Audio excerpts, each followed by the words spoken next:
community.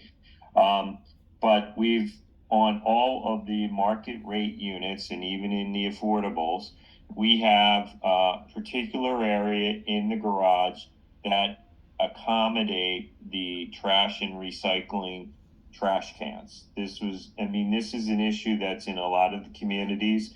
We have to demonstrate that our garages have this area. We have floor plans that show the area. And our architect, who is sick with COVID, she couldn't make it tonight. She could explain it better than I can. But if you can see the 2-car garage, you see there's an area back there that will have storage for RoboCans. That's the area that RoboCans are going to go in. And this is an issue that's in your association and a lot of associations. So we have provided for an area in the garage to store the trash and recycling bins. So, and as to lighting, the lighting honestly is whatever's on the plan at this point in time. I don't know what it is. Obviously, we're going to put more lights in the new areas. I don't think that there's additional lighting called for in the, I'm going to call it the existing area. Just wanted to plant the seed if it's possible. Okay. Well, interestingly, lighting will be added where, there will just automatically be lighting where new units are being added, right? Yes. So the 4 on Amherst, the 4 up on Wellesley, the 4 at the very end, and I forget where that's the 12th. So there's automatically going to be additional lighting going into those areas. Frankly, and I'm just going to throw this out there. So 99% of the people on this Zoom, I've never seen at a usual Cotswold board meeting. And a lot of these issues, or some of these issues at least, really should be brought to the board's attention if they're concerned, so they can be addressed. It's not necessarily a builder issue, as opposed to come to a Cotswold board meeting. They're all by Zoom now, and let the board know so that if there are concerns, we can address them to the extent that we can. It's the first time hearing it. Yeah, my reason for bringing it up was not to complain, more to make it seamless, like a beautification wise. Like I'd like the lighting to look the same throughout the complex, like things like that, so we don't look like we're the existing units not blending with the new. And lighting would help that. If there's a trash bin area, I just wanted us to have the same. So that's all. It wasn't so much a complaint, but yes, I agree. Larry and Mike, I don't know. I think that our existing primary overhead lighting is a fairly stylish, for lack of a better word. I don't recall what the style is. Yeah. But we don't have industrial parking lot looking lighting stanchions. We have black cast iron, wrought iron, something, I don't know. I assume that the lighting added in will blend and will not be industrial stanchion style, but will be a decorative but still purposeful lighting plan. We can confirm that, Heather. It's on the plans. I just don't recall what it is, right? And Ralph Ford was the designer, right? So, I just don't know offhand. We can check that and confirm that, though. Matt's point is well taken. And Matt, so one of the things that we have talked about, and Mike touched on it when I think it was the last point on one of the PowerPoint slides, is there is some discussion about trying to move forward sooner rather than later with replacing siding. And the idea would be, when that happens, whenever it is, we would go to like a light gray, something that is going to tie in. We are likely never going to change the entire facade style of all of our buildings, so the board and batten and siding combos and all of that, but at least getting us into the same color scheme. Again, yes, everyone's goal is to have everything seem unified to the extent possible and practical from a financial standpoint. Thank you.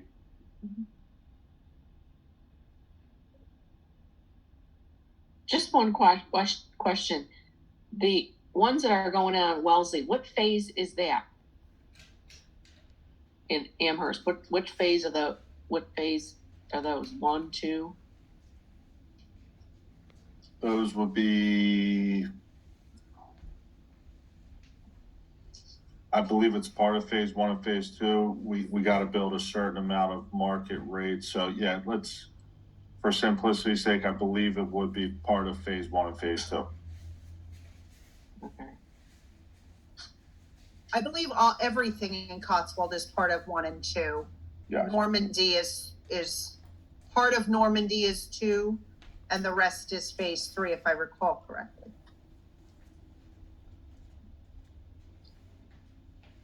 So my only other concern is, I'll go out or I come back late from the gym or something, and I saw there's a fox there in that area. I see a lot of deer in that. So now when we cut down all these trees and stuff where they all run to in there, where's all these, what's happening with all these animals now? Because there's fox, there's deer, and I know there's other ones, but those are the ones I predominantly see in my front when I walk outside.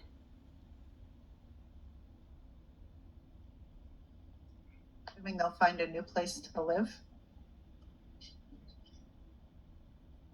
They could stay, Heather, they could stay with me and Renita in the basement. You're Hi, Carol. Hey, John, how are you? gonna charge them rent, John? Yeah, I could use it. Wait, Heather, we just came on a few minutes ago. What's the plan for where we are right in front of us directly? Can you just give me like a 30-second recap?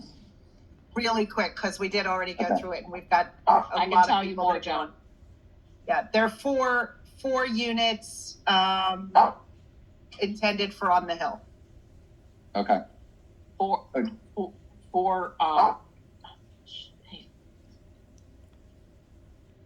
COA units. For what? COA units. Yeah. Low income housing units. What, Heather, is it going to be like a walk-up of ground level and a walk-up type of deal? A single story stacked 2 and 2 side by side. Okay. All right, thanks. I'll go back to mute. Does anybody else have any other questions? Not right now. When's building going to start in front of us? Tomorrow. Did we forget to tell you? Oh, great. Yeah. John, what you did miss, actually, there was supposed to be the next or continuation of the Cherry Hill Township Planning Board meeting, January 17th. That is being rescheduled, probably to the first meeting in February, but that isn't definite yet. As soon as we have it, we'll circulate it to everyone. And it is by Zoom, so anybody that wants to log in and listen and participate can. Can the Orleans folks give us a nice basketball court? Are they still there? They are. We're still here. Yes. I mean, look, we talked a little bit about what enhancements to the recreational amenities we could do. Basketball wasn't one of them. We talked about pickleball court, refurbishment of the tennis court, and obviously that needs the approval of the Centura folks as well. So we did talk a little bit about what we propose to do there.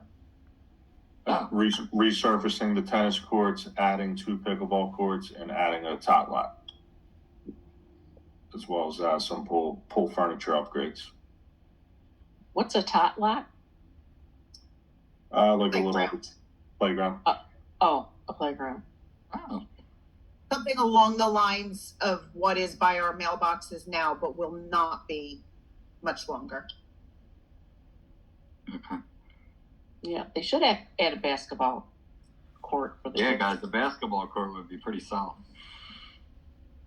I have a question. Do you need the homeowner's approval to get final approval from the town or to go forward, or is this more of just a courtesy to let us know? No, you have the right to participate in the meetings with the town. We're gonna ultimately, and I think we talked to Heather, gonna need the consent of 67% of the unit owners to do what we want to do, because we are moving the boundary line of the associations, as Mike explained. So we're going to need, your consent on certain things. If we can't get consent, then we're going to have to look at other alternatives here. But we wanted to, at least give you a preview of what we're proposing here. We've engaged, we've had conversations with the board, both boards of Normandy and Coswall, and we wanted to continue to have communications with all of you. So what is the plan for the next meeting with the town? Like, what's the purpose of that? Is that to present them your plan to get another level of approval from them?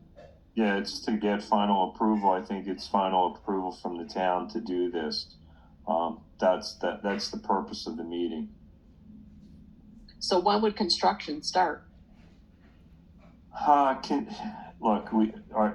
Every time I give an estimate, I'm wrong, right? I'm just telling you right now. I mean, my best guess would be this summer. I wish that would be the case, but there's a lot of things that need to be accomplished before that. We need to get the township approval.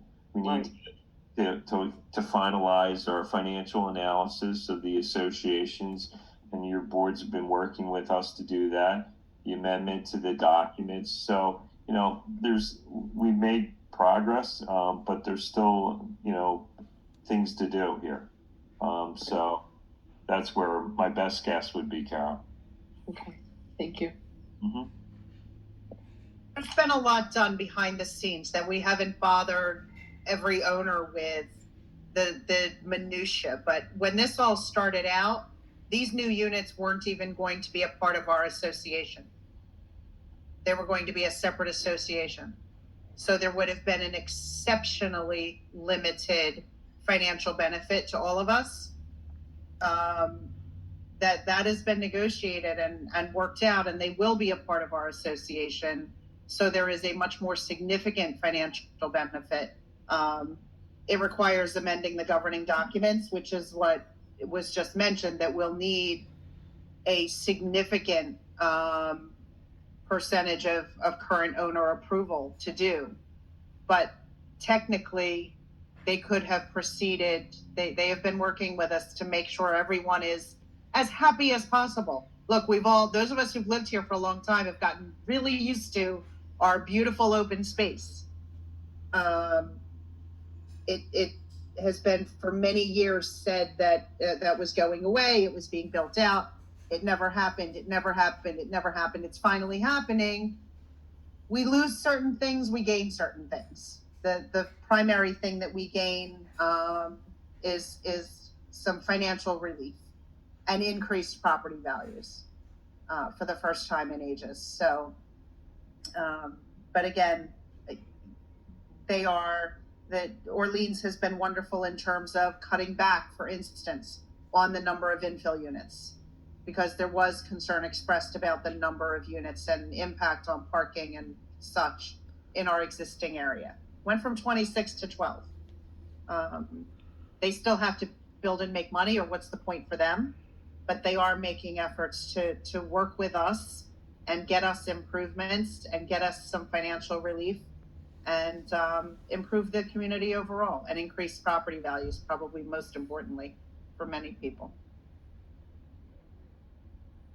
So for anyone who expressed concern today, and you said you got feedback and you're going to talk to somebody in your company about it and possibly make a change, how will we know if a change is made and what that change would be if it is made? we'll continue to have, meetings with Heather and Carrie and the board and everyone. So, you know, there's gonna be meeting after meeting after meeting until we get to a resolution, so we can discuss it during those meetings, what we're able to come up with.